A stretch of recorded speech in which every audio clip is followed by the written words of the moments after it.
வணக்கம். இன்றைக்கி நம்ம பார்க்க போகிற சமையல் முருங்கைக்கீரை திணை கஞ்சி எப்படி செய்யலாங்கிறத பார்க்கலாம். ரொம்பவும் ஆரோக்கியமான ஒரு ரெசிபி. கண் பார்வை குறைபாடு இருக்கிறவங்க இந்த திணை கஞ்சி திணை நார்மலாக எடுத்துகிட்டு வந்தீங்கன்னா உங்களுக்கு அந்த பிரச்சனை சரியாகும். அதே மாதிரி கர்ப்பப்பை பிரச்சனை இருக்கிறவங்களும் இந்த திணை அதிகமாக எடுத்துகிட்டு இருந்தீங்கன்னா உங்களுக்கு அந்த பிரச்சனை சரியாகும். சுகர் பேஷண்ட்டாக இருந்தீங்கன்னா தாராளமாக இது நீங்கள் பிரேக்ஃபாஸ்ட்டாவோ இல்லை டின்னராகவோ எடுத்துகிட்டு வரும்போது சுகர் லெவல் நல்ல கண்ட்ரோலுக்கு வரும். ஸோ வாங்க இந்த அருமையான முருங்கைக்கீரை திணை கஞ்சி எப்படி செய்யலாங்கிறத பார்க்கலாம். இப்போ ஒரு குக்கர் எடுத்துக்கலாம். குக்கர் சூடாகட்டும். குக்கர் நல்லா சூடாயிடுச்சு. இப்போ இதில் நல்லெண்ணெய் சேர்த்துக்கலாம். ஒரு 3 டீஸ்பூன் போல் நல்லெண்ணெய் சேர்த்துக்கலாம்.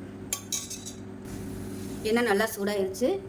இப்போ இதில் 1/4 டீஸ்பூன் போல் சீரகம் சேர்த்துக்கலாம். ஒரு சின்ன துண்டு பட்டை சேர்த்துக்கலாம். கொஞ்சமாக கருவேப்பிலை சேர்த்துக்கலாம்.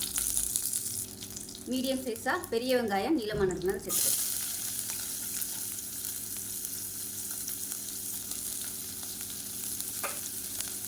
நல்லா வதக்கி விட்டுக்கலாம். இது கூடவே 1/4 டீஸ்பூன் போல் இஞ்சி பூண்டு பேஸ்ட்டை சேர்த்துக்கலாம். பெரிய வெங்காயத்துக்கு பதில் சின்ன வெங்காயம் சேர்த்திங்கன்னா இன்னும் நல்லா வாசனையாக இருக்கும். இப்போ இதில் மீடியம் சைஸாக ஒரு தக்காளியில் பாதி சேர்த்துக்கலாம். இப்போ இதில் 1 டேபிள் ஸ்பூன் துவரம்பருப்பு, 1 டேபிள் ஸ்பூன் கடலைப்பருப்பு நல்லா கழுவிட்டு 1/4 மணி நேரம் ஊற வச்சு வச்சுருக்கேன். அதை சேர்த்துருக்கேன். சேர்த்த வீடியோ மிஸ் ஆயிடுச்சு. ஒரு 2 மணி நேரமாக ஊற வச்சு வச்சுருக்கேன். ஒரு 50 கிராம் அளவுக்கு திணை நல்லா 4-5 தடவை கழுவிட்டு நல்லா ஊற வச்சு வச்சுருக்கிறேன். இப்போ இது கூடவே ஒரு கைப்பிடி அளவுக்கு முருங்கைக்கீரை சேர்த்துக்கலாம்.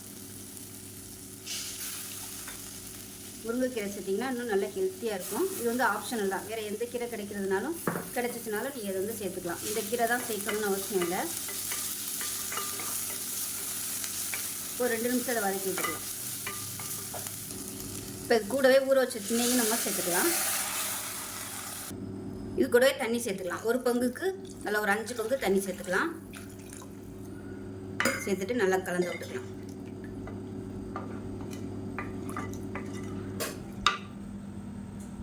இப்போ இதில் தாளிக்கையில் வெந்தயம் போட மறந்துட்டேன். அதனால் இப்போ சேர்த்துக்கிறேன் நான். நீங்கள் தாளிக்கையிலே வெந்தயம் சேர்த்துக்கோங்க. நல்ல ஃப்ளேவராக இருக்கும். இது கொதிக்கையிலே கொஞ்சமாக கரம் மசாலா சேர்த்துக்கலாம்.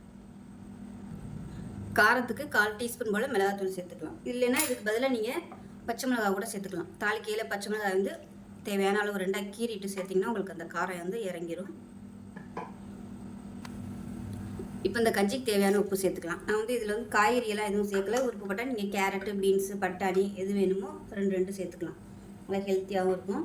இல்லை இது கூட மஷ்ரூம் சேர்க்குறதுனாலும் நீங்கள் சேர்த்துக்கலாம். ஒரு 2-3 மஷ்ரூம் சேர்த்திங்கன்னா இன்னும் உங்களுக்கு நல்லா ஹெல்த்தியாக ப்ரோட்டீன் சத்து கிடைக்கும்.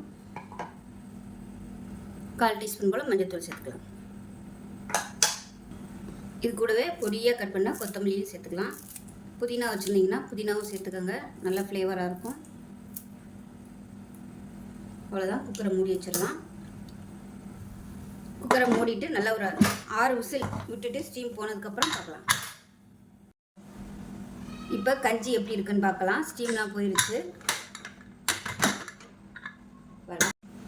இப்போ அவ்வளோதான். கஞ்சி அருமையாக ரெடி ஆயிடுச்சு. விருப்பப்பட்டால் நீங்கள் தேங்காய் பால் சேர்த்துக்கலாம். நான் தேங்காய் பால் சேர்க்கல. இப்படியே குடித்தாலும் நல்லாயிருக்கும். ரெகுலராக எடுத்துகிட்டு வந்தீங்கன்னா உங்களுக்கு கண் பார்வை தெளிவடையும். அதே சமயம் கர்ப்பப்பை பிரச்சனை இருக்கிறவங்க இந்த கஞ்சி ரெகுலராக எடுத்துகிட்டு வந்தீங்கன்னா உங்களுக்கு அந்த பிரச்சனை சரியாகும். ஸோ ரொம்பவும் ஆரோக்கியமான ஒரு கஞ்சி. செஞ்சு பாருங்கள். செஞ்சு பார்த்துட்டு எப்படி வந்துச்சுங்கிறத சொல்லுங்கள். வீடியோ பிடிச்சிச்சுன்னா லைக் பண்ணுங்கள், கமெண்ட் பண்ணுங்கள். சேனலை சப்ஸ்கிரைப் பண்ணுங்கள். பக்கத்தில் உள்ள பெல் பட்டனையும் ப்ரெஸ் பண்ணுங்கள். நன்றி.